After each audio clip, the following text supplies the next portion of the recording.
Okay, this is early childhood education. Child-centered kindergarten is one of the terms they talk about.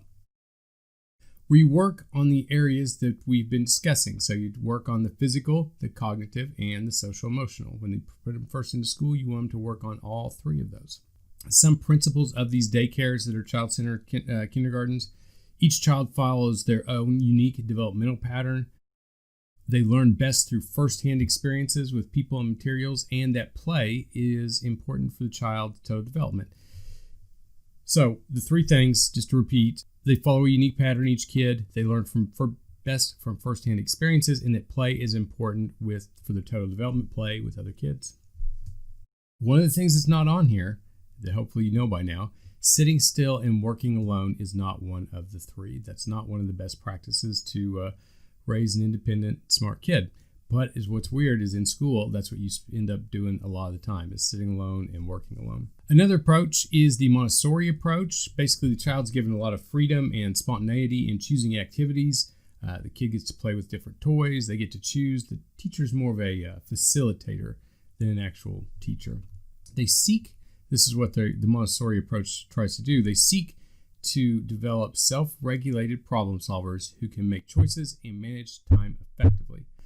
One of the issues, though, with the Montessori that's discussed in the book is that it de-emphasizes verbal interactions in social emotional development. Basically, that they're not talking a lot with the other kids. Maybe they're not talking as much with the teacher. And they also talk a little bit about maybe Montessori kids, because they're given so much freedom and whatnot, will have problems following instructions.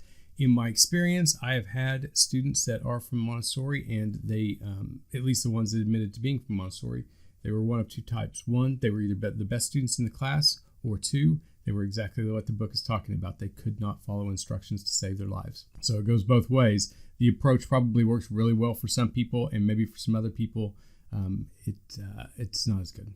Developmentally appropriate practice. Basically that whatever you're trying to teach the kid, it should be age appropriate and based on the typical developmental patterns for kids of that age. So you should do it appropriate for the individual. You got to understand that each kid is unique. You got to help them to think critically, to work cooperatively, solving problems. With this developmental appropriate practice and child-centered kindergarten, all these things, it's more about the process of learning than it is just learning content. You're not just trying to force feed them as many facts as possible. You're trying to get them to learn how to think well. And classrooms that do this produce students that are less stressed, more motivated, more socially skilled, better work habits, more creative, and even better language skills. So all the way around, if you're going to teach kids more than just facts, if you teach them how to think and to thrive in the world, they will turn out better, essentially. On education for young children who are disadvantaged, one of the things the book talks about is Project Head Start. It started in 1965. It was created to help children from low-income families do better in school. Right now, there's about 1 million kids that enroll in this annually. The results have been mixed, though. Some of the advantages that you see, they may not hold up over time. So whatever advantages they gain early on as kids, once they get into middle school, those gains kind of disappear. Although Head Start has shown improved parenting engagement and skills and success with the Head Start program. So that does make sense that you get the parents more involved in Head Start and that they are better parents, and then maybe their kids turn out better too. So that makes sense.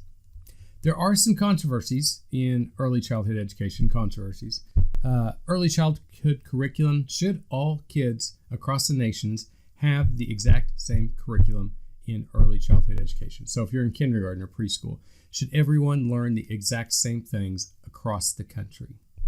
Should it be federally mandated? So think about that. Maybe there'll be a discussion question. Should the curriculum for early education be set across the entire nation? Also, when should it start? When should a kid go to kindergarten? It varies among not only just countries, but it varies among states. There are some states, I don't think you have to start kindergarten legally until you're 8 years old. I'm not sure how that works out for those kids. So yeah, when should kindergarten start? Should a 4-year-old, should they be in this highly structured curriculum, or should they be given more time to play and work things out with their peers? Yes, should they have a strict curriculum at 4 years old, or should they be playing a little bit more? So yeah, think about that. Should there be a curriculum for kindergarten, and how old should you be to start? I believe that is it for for Chapter 5. Thank you for listening to this lecture.